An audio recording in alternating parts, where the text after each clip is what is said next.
Okay, so Frank, in an interview on Deadline yesterday, in talking about the difficulty in flipping key figures in Trump world, you were quoted as saying, and here's the quote, "We can absolutely compare this to both an organized crime group and a cult. Both are incredibly hard to get out of. It tears people up. If you're the FBI agent or prosecutor that's trying to flip Meadows, it's incredibly difficult to do." So do me a favor if you would. Unpack for me why Meadows in particular, and anyone close to Trump for that matter, has been hard to flip. What are they afraid of? So look, no one better than you to understand what I'm about to say, but I come at it, Michael, from the experiences I've had in my FBI career as an investigator and then overseeing complicated cases, and complicated cases involving organized crime, drug groups, and even corrupt politicians. And here's where I'm coming from. There's a number of factors here. First, the loyalty or reluctance to flip is primarily driven by two factors, and you can look at them as carrot and stick. The carrot is the hope of something positive and profitable in the future if you hang in there for as long as you can. Now, in the case of Meadows, that could be someday, or any of these folks, that might be a pardon someday if Trump were to win. I think that even was reflected in the hopes of Oath Keepers and Proud Boys. And he still hints at that even as recently as last week, on an NBC interview that, yeah, he'll consider pardoning. Oh, okay. There's that profit. There's also the profit in the sense of, hey, I might be part of another administration. If I really, truly demonstrate my loyalty, even to the point of risking my personal freedom, I might get that next position in the next cabinet or the next administration. So there's that. Let's talk about the stick.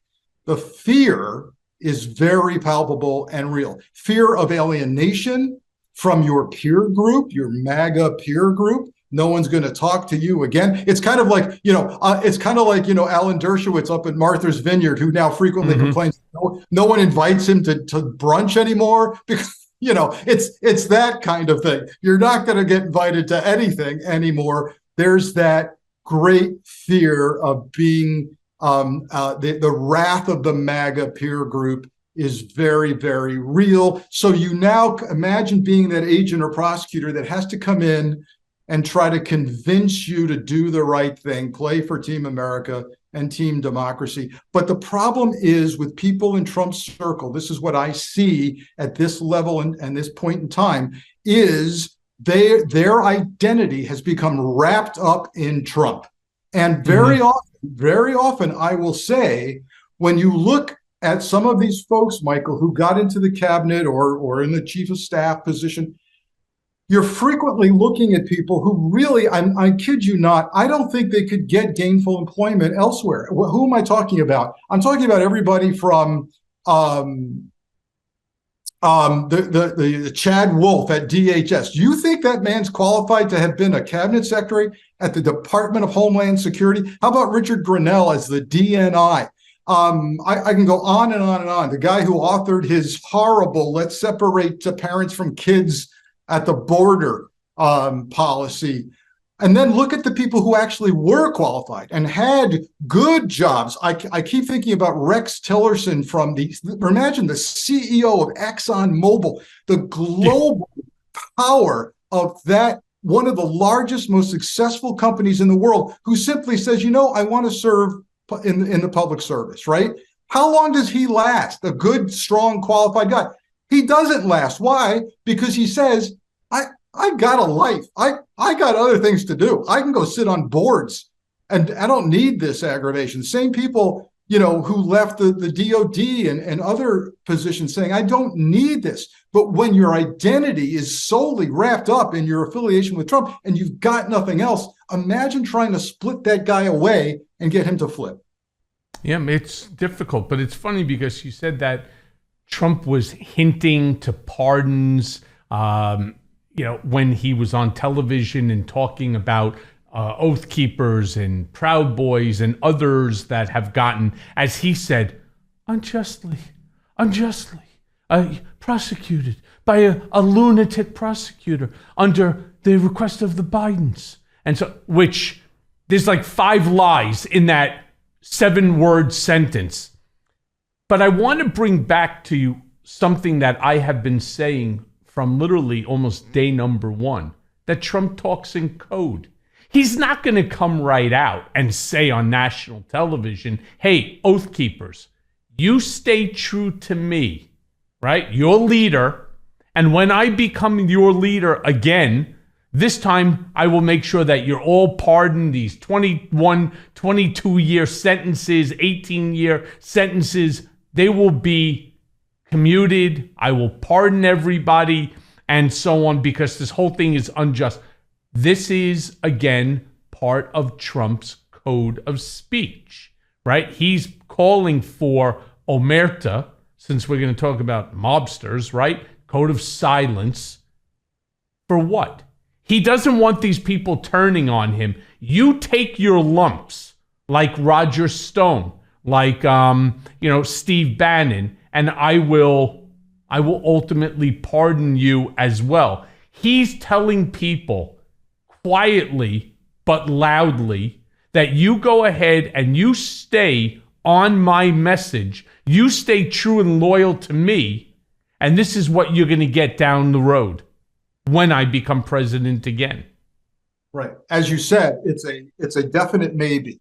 He uses language like, I'll consider it. Sure, I'll consider it, right? And what it does is it allows him the ultimate out. Well, I never said for sure I would do it, but he's teasing it. And then that allows him to put his finger up and see which way the wind is blowing when the time comes, and whether it makes sense in certain cases or not, based on who might have been loyal or not. He's not loyal to anyone. We should all know that by now. But yeah, it is mob speak, and it's the lack of certainty that keeps him from being nailed down on anything. But what he did, it's not so much, this isn't like one of his shitty golf games where you pick up the grass and you drop it to see which way the wind is blowing. He knows which way the wind is blowing, and it's blowing in his face, and his, flip, flap, flop is all over the place. What he's doing, though, is he's actually telling them, in no uncertain terms, I don't think that your prosecution is just. It's right. It's not legitimate, and I won't allow this to stand. He's saying more than just maybe yes, maybe no. But you're right. He always gives himself a way out. Yeah. Even if that means that he flip-flops on a promise that he's made in the past. Why? Because he doesn't give a shit. So a good point that there's more to this than just hinting at pardons. You're right. What he's doing is even more dangerous in that statement, because what he's saying to the world is our criminal justice system is helplessly flawed and unjust, and that gets everyone worked up in the MAGA world, and that's how we get the anti-government, anti-institution, death threats against prosecutors and agents and judges. It's that constant refrain, our system's broken, it's unjust, and it can't be relied upon. I'm the only one that you should be trusting and relying on. Yeah, well, what he's doing, though, is he's playing on a popularist belief. I believe that the DOJ needs some serious overhaul. Today I watched as Merrick Garland was up before the House Oversight Committee, and Jim Bag Jordan and so many of the other Republicans are sitting there tearing into him. And I understand Merrick Garland's response, which is, listen, I took a back seat. I let this guy Weiss, who was appointed by Trump, to have total control and total right. Well, you can't abdicate your authority to somebody else. Whoa, slow the fuck down. Chico, take it easy there. This is a guy who was appointed by Trump under the former administration that is now the special counsel, has total autonomy over bringing the case against Hunter Biden. Why they should be upset about it, I don't really know. But here's what Donald is doing, though. All right? How many years now am I screaming? How many more books do I have to write? New York Times bestseller, Revenge. How many more books do I have to write about how Trump weaponized the United States Department of Justice against his critics. How come the investigation that was requested 2.5 years ago, maybe even a little longer now, by Hakeem Jeffries and Ted Lieu, another investigation that was requested of Merrick Garland to start, was by Senator Dick Durbin. How about requests by Dan Goldman, by Congressman Steve Cohen, by Congressman Jamie Raskin, all ignored by this administration? And the ultimate goal is to do what? To prove that Trump weaponized the DOJ using a willing and complicit, bloviated piece of shit, Bill Barr, to do his bidding, to jail a critic, to make this individual, me, the first political prisoner held by his own country, by the United States of America, for failing to waive his First Amendment constitutional right. Where's the investigation? And this is the problem that Donald Trump sees. He knows he did it, and the fact that no investigation has been started, he's now taking advantage of that fact and claiming that it's being done against him. It's just merely deflection.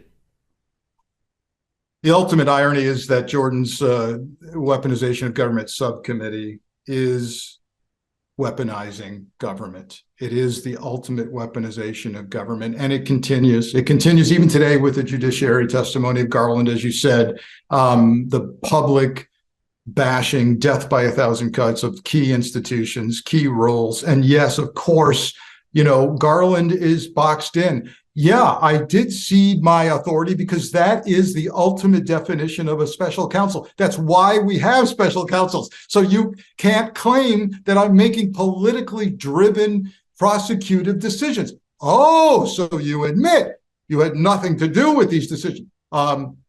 Yes, that's right. Aha. So it's like, right. What? How about the first one when Jordan is asking him, did you engage in any conversation with Joe Biden or any member of his administration regarding whether to slow track the case of Hunter Biden or within which to prosecute his leading political opponent, Donald J. Trump? No. Well, you would think that would stop the questioning on that topic. No, not for Jim Bag. Doesn't work that way. Now he has to turn around and try to dive in. Well, couldn't you say that maybe, that somebody, are you telling me that nobody in your DOJ, he goes, I don't know what anybody else had conversations. I could only answer what was brought to me, to my attention, or conversations that I was involved and engaged in. And the answer to that remains no. I made a promise to the Senate at confirmation that I was not going to be political. Well, with all due respect there, pal, I think you have no choice but to be a little political here, especially why not open an investigation into the former Attorney General?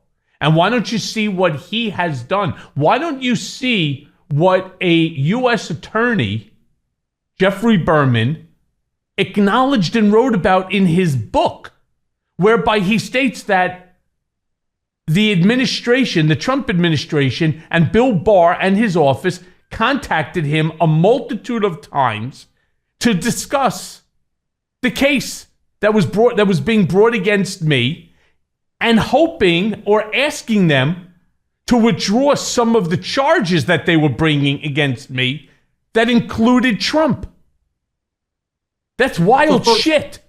Yeah, it is. It's dangerous stuff. And, as you well know, the purpose and point of Jim Jordan asking these questions of Garland is not to get the answer, but rather to ask the question repeatedly, right, so that it keeps getting seeded into the American mind that something's wrong with this picture. He doesn't want Garland to really answer. He just needs to keep asking the question, because now there becomes no distinction between the question and the answer.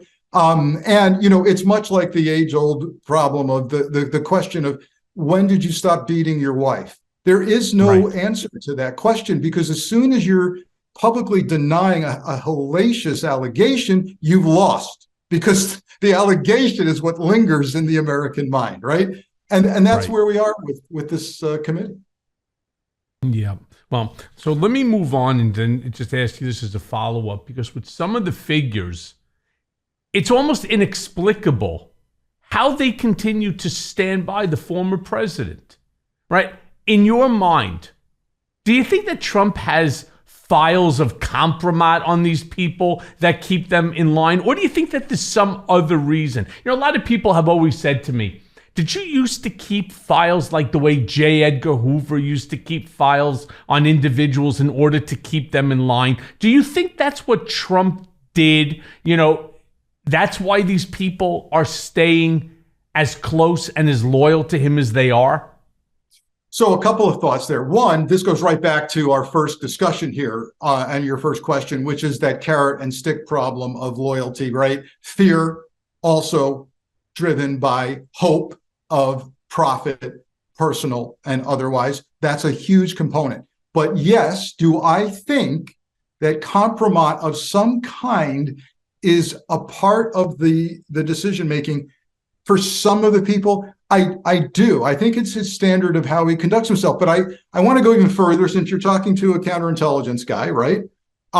We cannot escape the reality of foreign intel services and their method of operating, and the Russian intelligence services. And this is indeed how Putin functions. So I realize I'm moving into the area of conjecture here, but I'm not with regard to the findings, even way back in Bob Mueller's special counsel inquiry, that Russia absolutely, and Putin directing it, attempted to interfere in the 2016 election. That is absolutely without question. And it was even more concretely determined by the GOP-controlled Senate Intelligence Committee and their report, which everyone needs to read. So what am I getting at? If Putin's all about helping Trump and Putin's all about compromise, it's possible, within the realm of possibility, that there has been assistance provided by third parties to Trump. Sometimes Trump might even not know about it. Maybe it's just Putin and others have gotten word to these people that, hey, you're kind of jammed up. Yeah. Look, let's just go back, for example, to the Steele dossier, that pile of dog shit put together. 11 allegations raised, for example, against me. None of them are accurate. Where did that come from? Where did that compromise come from? Unreliable, unsubstantiated, unverified sources that Christopher Steele, a former MI6 guy, decided that he was going to put down in a memo and turned over. Originally, I think it was supposed to go to the Hillary Clinton campaign. When they looked at it and they said, this is a bunch of bullshit and we're not interested in it, nor are we going to pay for it, he then gave it, if I'm not mistaken, it was like to John McCain, who took it and made a complete, show out of this whole thing. This is what Donald Trump is using in order to show how everybody is against him, right? Because what does Donald always want to be? The victim of every scenario, despite the fact he's the victim of his own doing. He certainly acts like and threatens compromise. And there's no more recent example. In fact, well, maybe even more recent, but look at what he said about Ron DeSantis repeatedly. Oh, I'm going to expose things about Ron. Oh, you know what? He better be careful. I've got dirt on Ron. And then the rumor mill starts, right? And there's no putting that back in the bottle if you're DeSantis. It's like, what? Now this whole machine is out there, conjecturing. What is it? What's he with? What's he done? And that's the way Trump operates. Yeah, it's as big a bunch of bullshit as when he claimed that he was sending people to Hawaii and Kenya in order to validate the fact that Barack Obama was not born in Hawaii, but rather was born outside of the country. Right. I mean, this is what he does. And the media lops it up. They just jump onto it like a Barney Greengrass bagel with a schmear. They just fucking throw it right on there, right, with big giant globs, and they run with it. And it takes on a life of its own. And he knows that. He knows that he's able to play the media as well as he does. Look, you even have folks like Preet Bharara, right, who turned around and, to be honest with you, I'm not a big fan of Preet's. I'm really not. I think that there's a lot more that he could be and should be doing. He should be holding, as far as I'm concerned, the Southern District of New York, as well as the DOJ, more accountable for the things that he knows that they have done in the way that they've worked in the past. Nothing bothers me more than when I speak to friends of mine who are former prosecutors, and they say to me in regard to how I was treated, this is standard operating procedure. And I'm saying, what the fuck are you talking about, SOP? How? They held a gun to my wife's, a proverbial gun to my wife's head, and said, if you don't plead guilty in 48 hours, a Friday at 5:30 p.m. to Monday, we're filing an 80-page indictment that's going to include your wife on the campaign finance violation regarding, and the payments coming back to us from Trump regarding Stormy Daniels. Well, listen, I'm going on my 29th anniversary next week, or in 2 weeks, and I can tell you, there was no way in the world that I was going to let her get dragged into this bullshit. And I suspect that you would do exactly the same. Well, he knows. Preet knows. And he should be coming forward. And these investigations, in order to show the danger of somebody with a mentality, with an autocratic mentality like Donald Trump, who has these willing and complicit people around him doing his bidding, the danger to democracy that he poses. And I don't think people are taking it serious enough. You start violating people's First Amendment rights, you start holding their spouses or their children or others, as a hostage, right? Under these circumstances, listen, if I did that, I could have you walking down Fifth Avenue, butt-ass naked, quacking like a duck. Do you really care? As long as you are protecting your family, your children, what wouldn't you do to protect them? And the answer is nothing. And they know it. And they use that in order to obtain these convictions. Look, I'm not the one saying it. It was Judge Jed Rakoff here at the Southern District of New York that says the entire process is no good and that it is an unequal system and there needs to be an impartial judge involved in any of these plea deals to ensure that they're not being coerced. That's from Judge Jed Rakoff, and I totally agree with him. I think the system needs an overhaul, and serious. Trump is taking advantage of that popularist view. Trump, so you're right.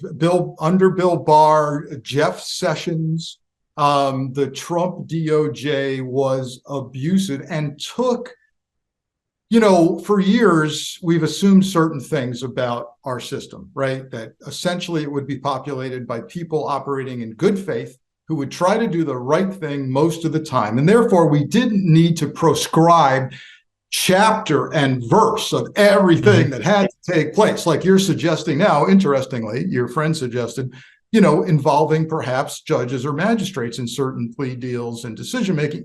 Interesting. But we've assumed, this pretty much works because people operate, in good faith. Well, you know what? We've seen unprecedented bad faith in the last several years, and that needs to get addressed in the form of filling some gaps and requiring additional oversight and mechanisms that prevent things like this from happening in the future. Yeah. I mean, look, one of the things that they also turn around and say is that prosecutors are no longer worried about prosecution.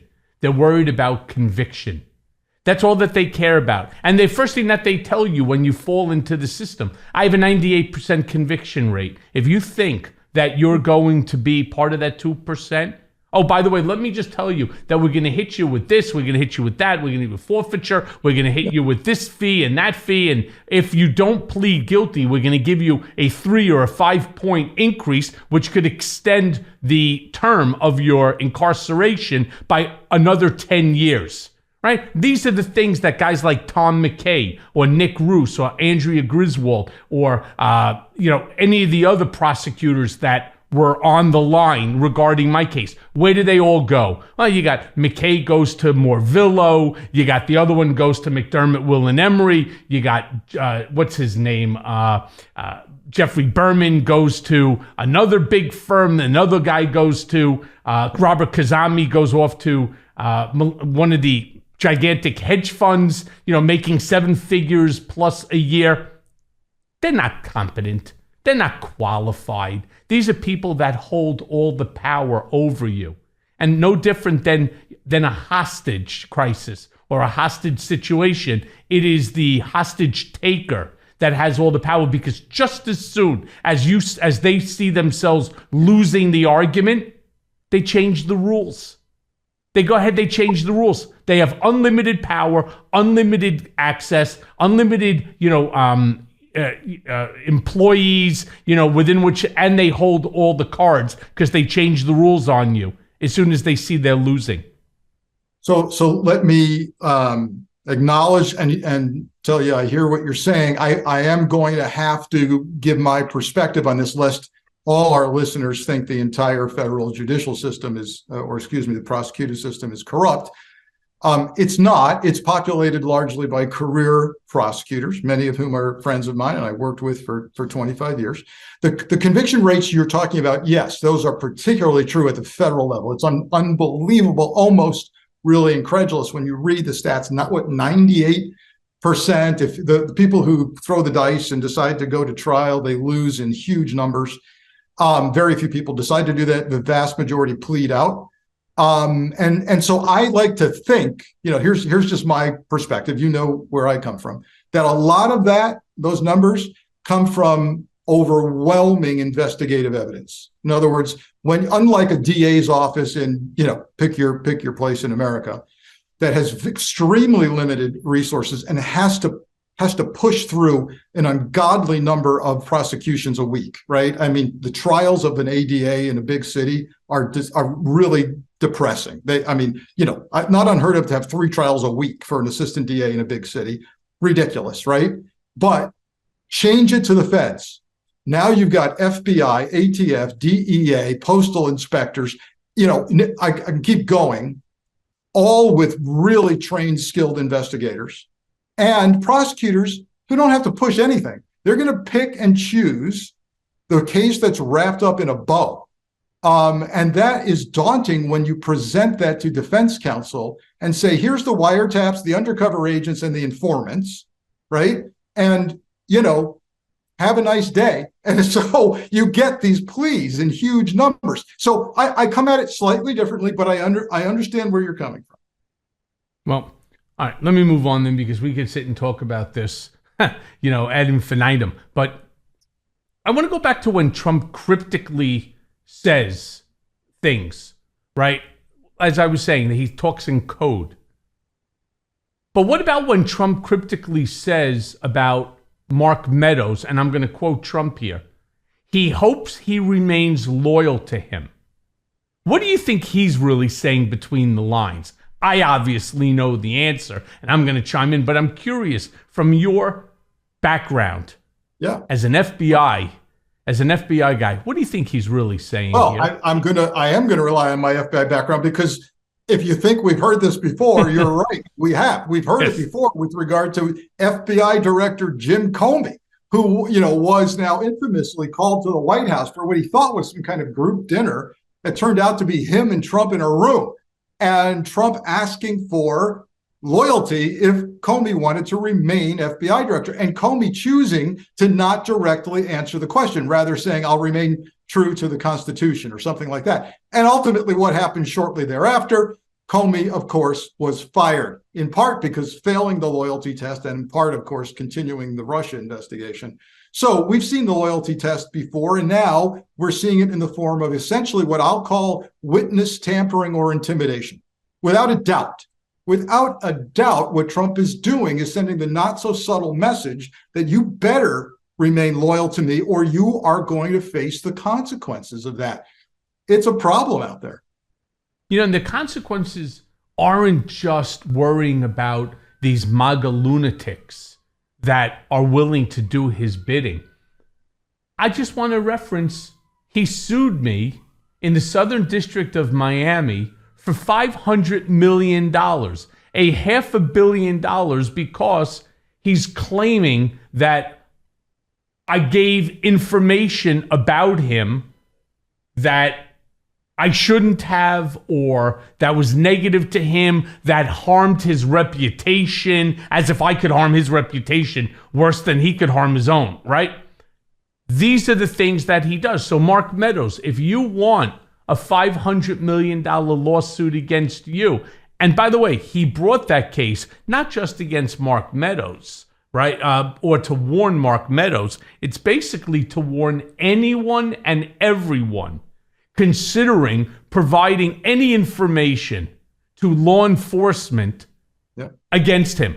That's what he's doing. So yes, it is nothing shy of obstruction of justice, witness tampering, and so on. With two elements, right? You mentioned, there's the fear of the physical fear of violence, which let's not forget, within minutes or seconds of him on January 6th tweeting, Pence didn't back us, Pence didn't have our back, something like that. We see the calls, the chants of the crowd to hang Mike Pence. You want to talk about violent intimidation, fear as intimidation. So Meadows thinking about that. And then, as you said, there's also the fear of the financial, right? I'll just keep suing you and tie you up in endless amounts of legal fees because I can outlast you with legal fee litigation fees.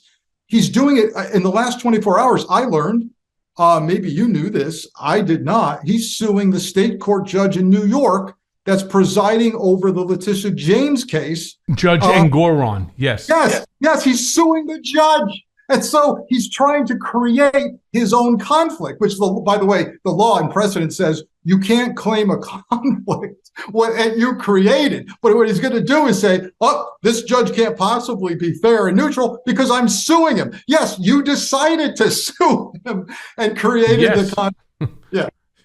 You can't make this up, but let's not also forget, after attacking the FBI on a regular basis, which he does, and law enforcement, and which blows my mind, and I know most of the people that are attackers of me or haters of me and my hashtag Team Cohen are bots put out by these bot farms. Bots and trolls. They all seem to be former law enforcement, former military, former police officers. I don't buy any of that shit. It was Donald Trump who, after making certain attacks on the FBI, August 11th of 2022, you may remember Ricky Walter Schiffer, this 42-year-old guy, attempted to breach the FBI's Cincinnati field office, right, in Ohio, with an AR-15 rifle and a nail gun.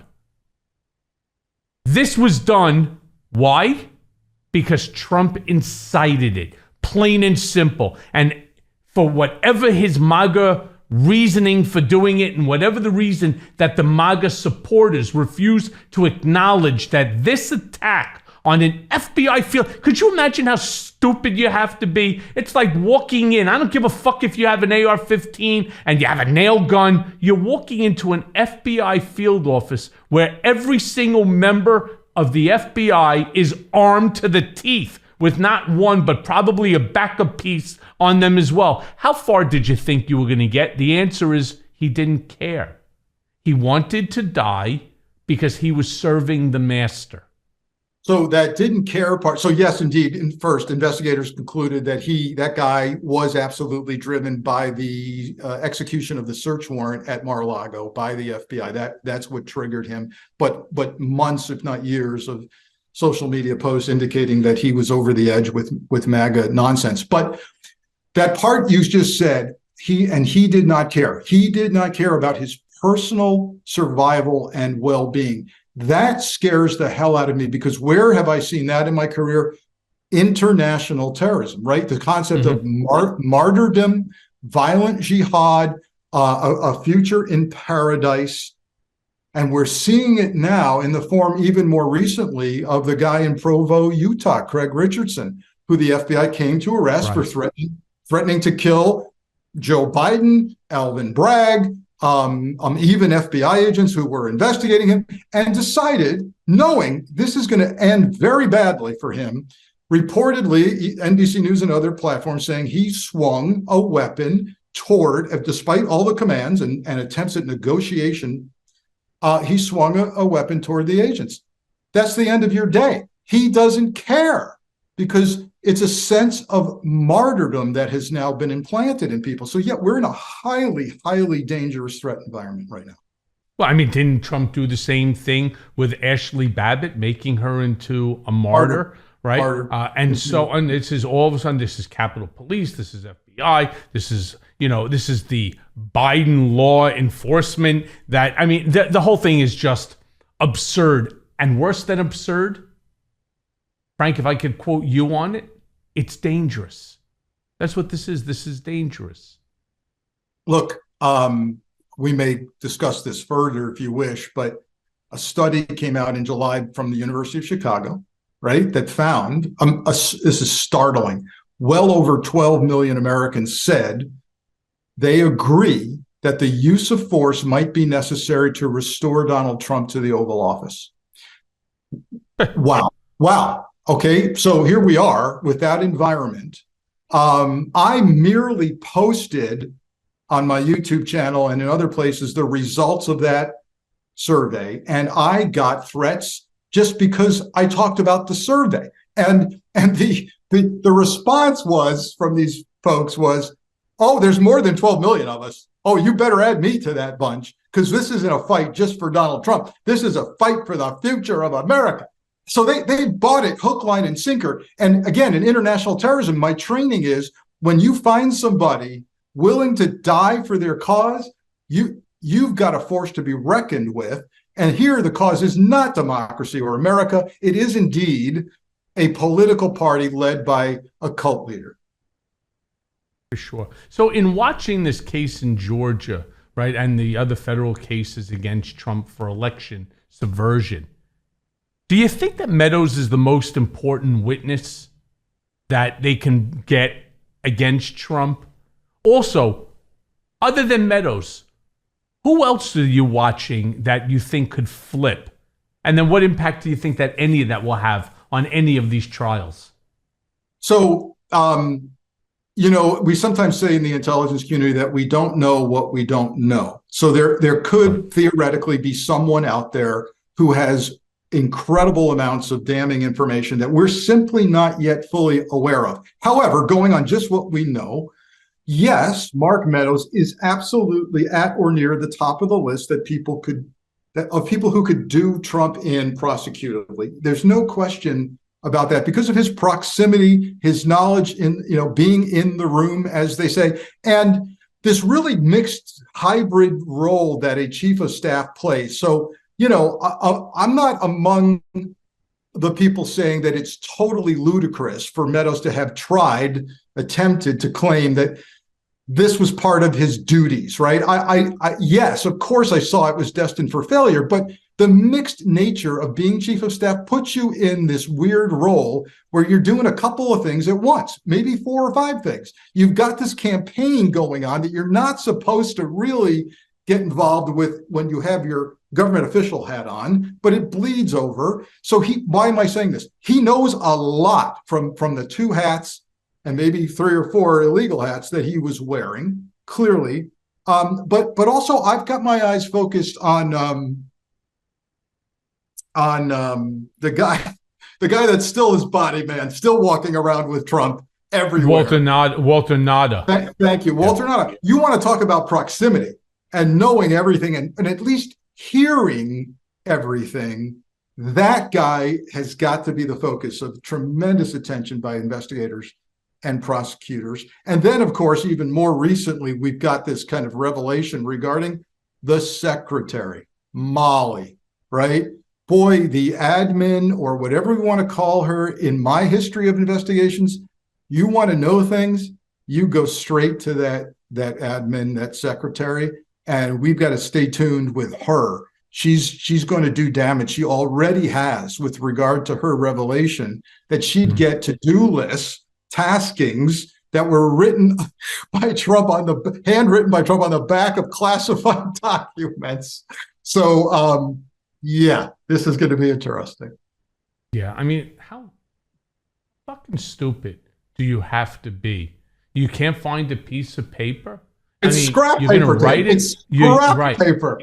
You know, now I could see him turning and saying, you see, I didn't think it was anything important.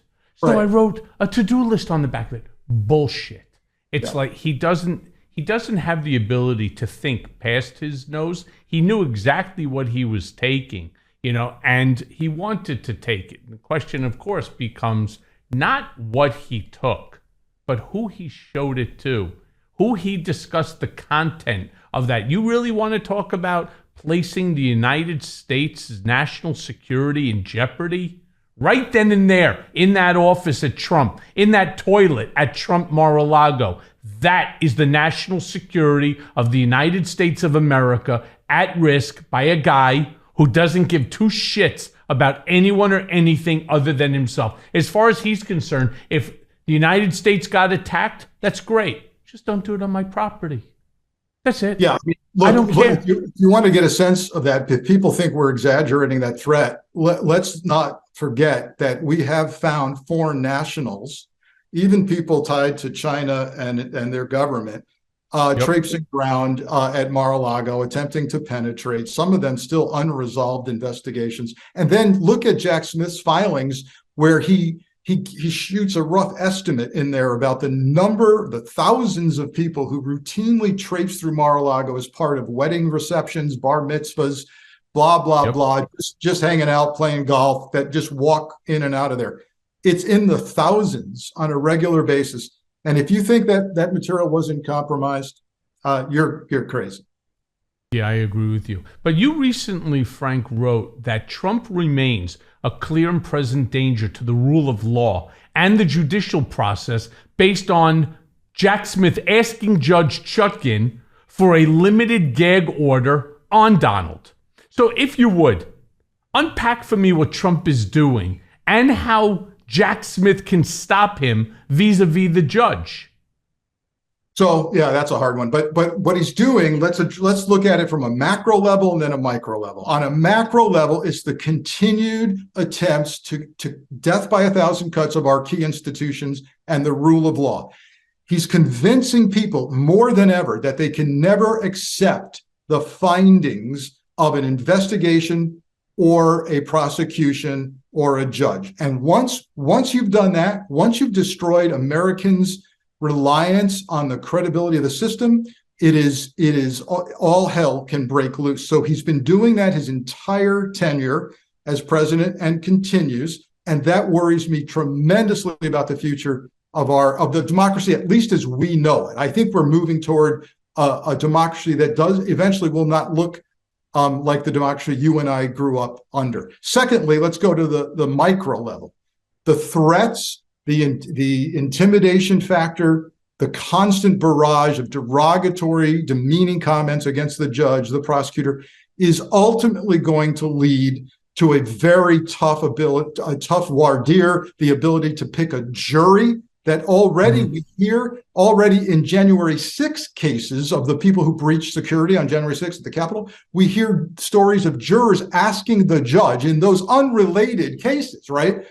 Hey, these are pretty violent people we're sitting on juries for. Do they know our identities? Do they get our home address? Is already bleeding into the jury pool in the District of Columbia. It's going to make it very tough. And this is just the beginning. We've got Cheeseborough, who actually got a judge to agree down in Georgia that, you know what, you can have access to the grand jury that indicted you. We're going to have to go through this together. I'll limit the questions. But yeah, you can lay eyes on the grand jury and talk to them. Wow. So think of that ripple effect moving forward, trying to seat a jury and the threat environment we're going to be in as a trial begins.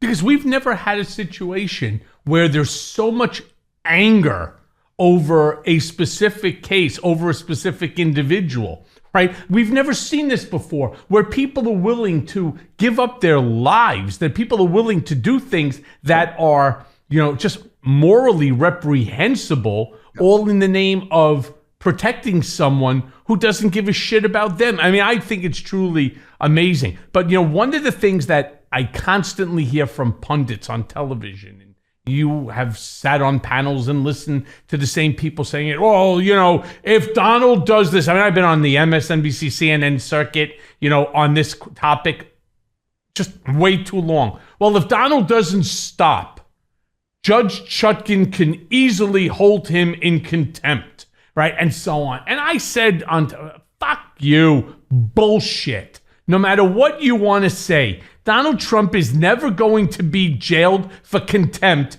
because he continues to do what the judge ordered him not to do. I don't care how specific that gag order is. No one is going to jail Trump. Nobody. And the worst part about it, he fucking knows it too.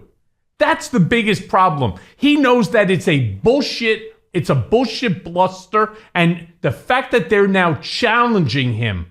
Yeah, you wanna jail me for contempt? Fuck you. Let me see you do it. But nobody has the balls to do it. Well, he certainly showed no signs of fearing that, because he went on Truth Social immediately after that filing and continued to harangue everybody in the system. So look, here's where I am on this, and I want to be careful. I want to try to explain this as well as I can, because last time I publicly tried to explain this on television, some people misunderstood me. So let me try this, where I am on this idea of contempt and jailing Trump. Okay, it's a no-win for the system and for democracy-loving Americans. Here's what I mean by this.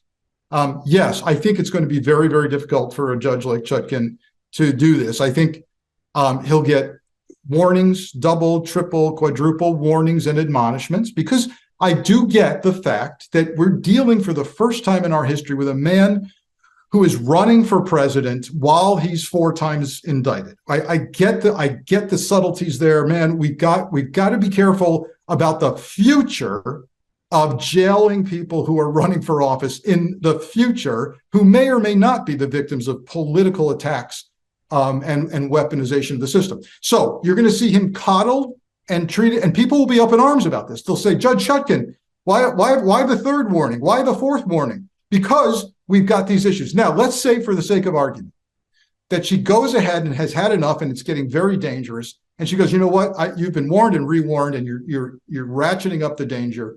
Maybe even, sadly, Michael, maybe somebody gets hurt. Maybe somebody dies. And she goes, that's it. You're jailed for contempt. He wins. This is the ultimate victim. He will run his campaign from jail, from lockup. He will claim he has been silenced. He's already claimed that on social media. And his base may actually grow and strengthen, because now a man trying to win, a guy who's leading in polls, particularly for his party, way ahead, we've jailed him. So this is a losing proposition, and I fear if I'm called in by Judge Chutkan, I won't be, but marshals and FBI may be, and she says, give me a threat picture and assessment of what happens if I pop him in lockup. Those investigators and analysts have got to say to her, look, you do what you need to do, however, we see violence on the horizon more than ever if he's behind bars. We'll back you, Judge. But understand, we're on uncharted territory here. Now, when I said that on TV, people on social media went, my God, Frank said Trump should never be in prison for anything. No. I just said I'm a threat and risk guy. And I'm telling you, I see a threat and risk problem when he is jailed for contempt. So this morning, for example, we have UNGA, the United Nations General Assembly, going on here in New York right now. And there's police officers and FBI and Secret Service agents everywhere. And every day I go and I get my coffee over by the Regency, the St. Ambrose, and so on. It's my thing. I met a journalist there. And there's this one young lady that I was talking to today, adorable, right? FBI agent, right? From the New Jersey office. And so on. And she came in because there's so much that's going on over by there. We had Bibi Netanyahu that was in movement and so on. And I thanked her and the other FBI agents that are there securing the street and the location as they do. And I thanked them all for their service and for what they're doing to keep, not just the diplomats and the dignitaries safe, but all of us safe, right? Yeah. I did. And the reason that I was especially thankful to all of them is I had just finished writing up a bunch of these questions that I was going to ask you. And the one question that I want to ask you, which again is one of the reasons why I think she's really lovely. I mean, and energetic and spunky, and she was telling me that she really has no issue other than she's interrupting people's flow of traffic on this specific street, and people get angry and they yell at them, and I'm like, huh? I mean, really? So it kind of brought me to this question that I want to ask you. Can you explain to me what's going on right now with the creation of this standalone FBI unit whose sole job, I can't believe, I mean, this is crazy to me, whose sole job is to investigate and mitigate threats against agents who have been threatened by folks who believe that the FBI has gone soft on Hunter Biden. I mean, this to me is truly amazing. You're now going to threaten an FBI agent? Are you out of your fucking mind? That in and of itself, but you're threatening them because you think the FBI has gone soft on Hunter Biden. I mean, how crazy have things gotten that something like this even exists? So I want to tell you, obviously, this is very personal for me. I became a part of that agency, and they became a part of who I am. 25 years. I wrote a book, The FBI Way, that was a national bestseller because Trump was bashing the agency to a point where I needed to tell the story of what it really does for a living. And I dedicated the book to the men and women of the Bureau. Okay. Never before has the FBI had to take as seriously as now the threats against its own employees. And by the way, their family members, as FBI agents sign affidavits for searches and arrest warrants, they become identified. There'll be more as they testify in these various trials. These are in many ways FBI investigations, so the public will learn the names of agents. And look, it's horrible that agents might have to be sending their family members away when they, after they testify or put their name on an affidavit. But never before has the agency that is sworn to protect us now have to figure out how to protect itself from us. It is unheard of in American history to this extent. And it tells us all we need to know about the success that Trump has already had in eroding any credibility in our institutions. NBC News poll about 2 months ago showed us that only 37% of Americans believe the FBI has credibility. That's an all-time record low in America. That is Trump. Now, I could say, yes, there have been some mistakes made. Yes. We can talk about Comey and Hillary and all of that. Absolutely, they need to own some of that. But 37% approval rate, that's Trump's work. And I had a discussion the other day with somebody, Michael, who we were talking about, what happens if Trump wins and what happens to the institutions? They've already planned to do away with civil service protections in the government so they can hire and fire career federal employees at will if they don't like what they're working on. So, and the guy said to me, you want to talk about if Trump wins, let's talk about the possibility that he's already won. And I said, what do you mean he's already won? And he pointed to this, right? Mm-hmm. The fact that we now know that there's a unit trying to save the lives of FBI members and their families, that we know from Washington Post reporting that high levels of the FBI Washington field office got in a loud disagreement with DOJ over whether the evidence existed to even justify a search of Mar-a-Lago. There was debate over that, right? I don't want this to happen on my watch. What's going to happen to me if I sign off on this? So he may, in some ways, have already won with regard to the impact he's having on our institutions and their people. So, question for you then, and I'm ecstatic that this standalone FBI unit was formed. I don't believe that anybody should be attacking an FBI agent, law enforcement, for doing their job. I'm a firm believer. But where's the unit in order to protect witnesses who are being subpoenaed, like myself, to testify? All right, let me be very clear about this. My life has not been easy. My family's life has not been easy. I have testified before 7 congressional committees. I have been before the district attorney, including twice for a grand jury, 23 times. I have been before the attorney general a handful of times, as well as a series of other matters that I was subpoenaed in order to provide testimony to. Who's worrying about me? Who's worrying about my family? And the answer is nobody. So you are 100% Frank, you're 100% correct. He's already won. He's put the fear of fucking God in everyone. You think that when I go out that my heart's not racing? I know for a fact it is, because now I'm on all sorts of fucking medication. I've never had high blood pressure. I've never had PTSD. Just take a look at my fucking Twitter feed, right? I'm up at 2:30 in the morning because I hear something and it's like, I have this ongoing and never-ending fear and cold, from the air conditioning. My wife likes it, God damn it, so cold in the bedroom when she sleeps, right? I have this thing because how cold it was up in Otisville.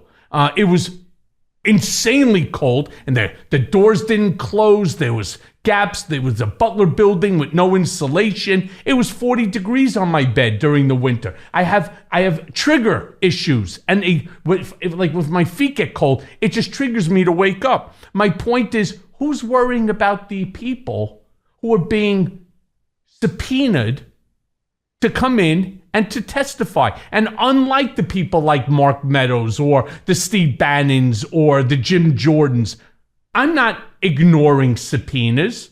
I'm not going to be held in contempt for failing to provide testimony, to hold Donald accountable. That's the smartest move for me to make. I'm going to say, fuck you. What protection are you providing me and my family?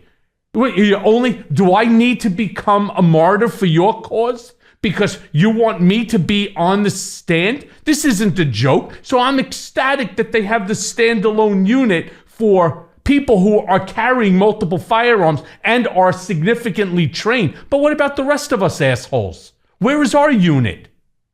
So the message that you're conveying here is that Trump has caused the cost and consequences of doing the right thing to reach a price point, so to speak, that is unworkable and unviable for most people.